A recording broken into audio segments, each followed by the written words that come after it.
did the body arrive at the medical examiner's office?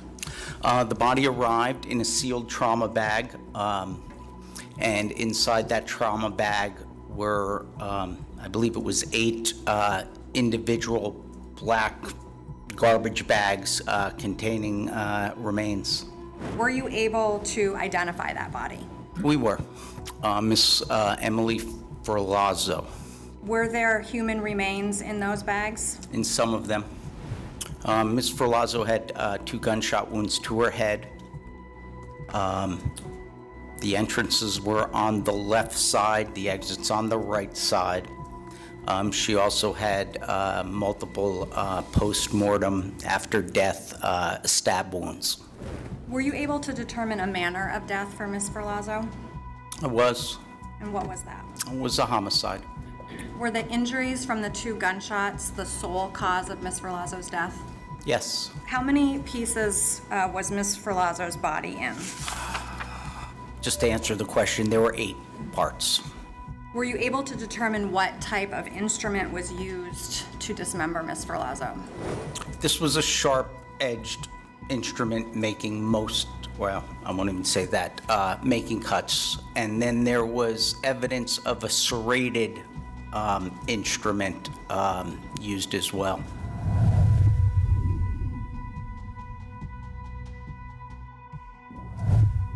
When she left, I made a comment to Lauren. I said that. I was like, that friend of yours is something special. I said I wouldn't mind making her my next ex-wife.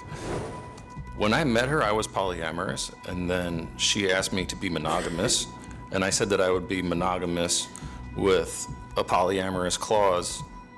It sounds like this is not something Emily would have chosen, correct? Well, I want to say that it was her idea to be monogamous because she did say to me, I don't want to share you, and I don't want you to share me. What was the purpose of the visit to Vermont? A family reunion.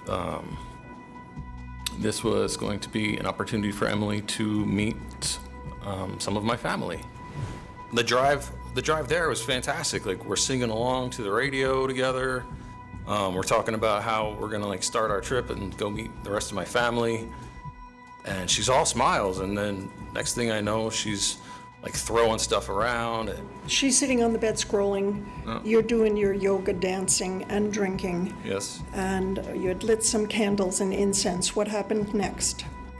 She lashed out and started cursing at me about the candles being lit. So I was climbing over her, and she shouted, off. She said, "That's it, you're dead."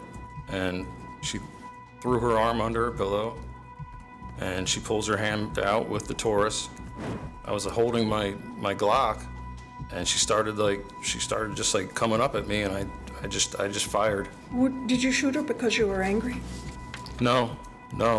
It was like she wasn't gonna stop, and that was the only way. It didn't didn't have to be like that. So Emily's mad at you. You guys argue, is that correct? Yes. And she's rebuffing you. Yes. She doesn't want to dance.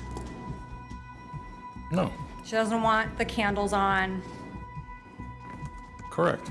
You decided, enough is enough. I'm going to put an end to this. No. I have a memory of burying Emily. Well, I have a memory of I was talking to her about giving her a burial. When you were at the police station on Tuesday at 2:15 in the afternoon, Okay. you had memories of what happened on Friday. I don't have any memory of being at the police station. You gave the police a very long account of what happened. I watched the video.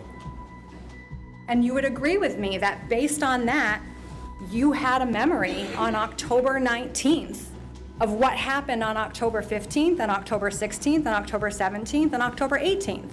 May we approach? I don't know what I would call that, but I don't remember being there.